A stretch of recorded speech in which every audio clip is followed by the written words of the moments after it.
This program provides education, not advice. See the truthayf.com disclosure page for details. This is where technology, innovation, and personal finance come together. This is the truth about your future with Rick Edelman. Brought to you by Global X ETFs, dedicated to providing investors with unexplored intelligent solutions.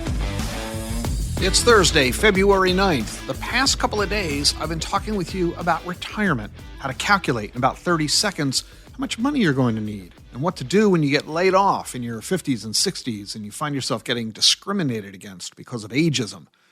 Now I want to talk with you about a related topic, Social Security.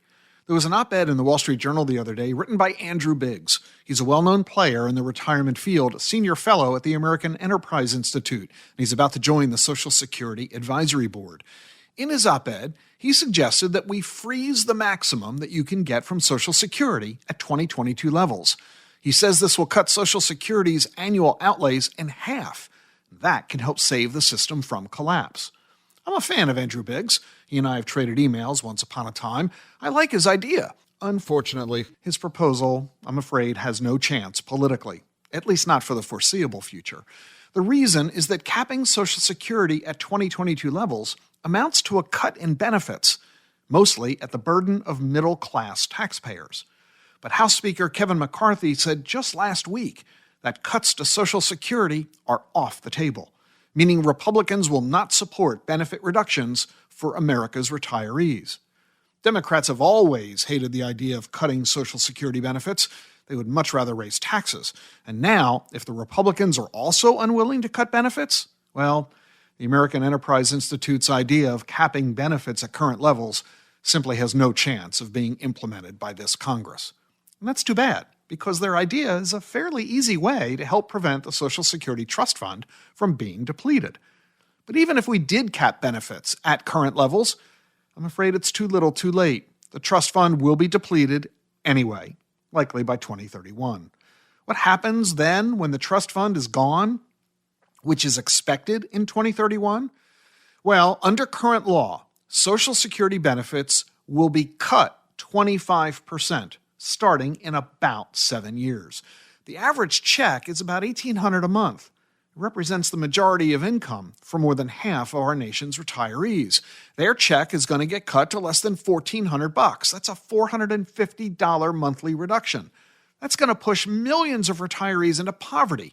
They'll be unable to buy food or medicine or pay their rent. But don't worry, Congress will fix the problem. But they're going to wait until right before the trust fund is gone before they act, which means they're not going to fix this until 2030.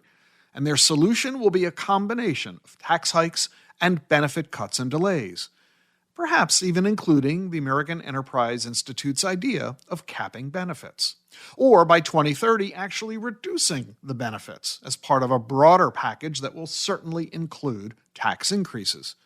The reason Congress is going to wait until the trust fund's collapse is imminent is that the urgent, immediate, dire situation will give Congress the political cover they need to cut benefits and raise taxes.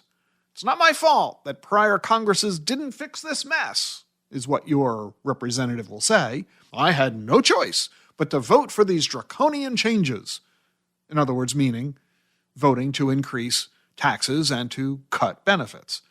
We had the same problem in 1982, and that's how Congress fixed it back then. Congress always likes to wait until it's at a cliff. Only then does America realize we have no choice. That gives Congress the political cover they need. Think back to 1939, the outbreak of World War II. There was a huge debate in our country over whether or not we should enter the war. Those debates ended as soon as the attack on Pearl Harbor happened. Franklin Roosevelt declared war against Japan the very next day, and against Germany 3 days after that. Remember the credit crisis of 2008? Treasury Secretary Hank Paulson begged Congress for funding to stop the crisis in its tracks. Congress said no. And then the markets collapsed. Hank went back to Congress, and this time they said yes, telling the country we had no choice but to provide the bailout. We went through the same thing during the pandemic. We waited for the crisis to hit. We waited for consumers, voters, to demand action. That gave Congress the political cover they needed so they could get themselves reelected. And that's how we're going to fix Social Security this time around. But first, we're going to have to wait for it to be on the brink of collapse. And then, boom, Congress will pass the changes in the law that we need to preserve the system. This is the only politically realistic approach for members of the House and Senate to not only fix Social Security, but to get reelected in 2030. And by the way, the vote on fixing Social Security, raising those taxes, cutting those benefits, it will in fact come after the election, not before. By then, we will be on the precipice for sure. So expect this to get scary and ugly. Social Security will be saved. It will still be there for your retirement. You might have to get a little older to collect. You might get a little less.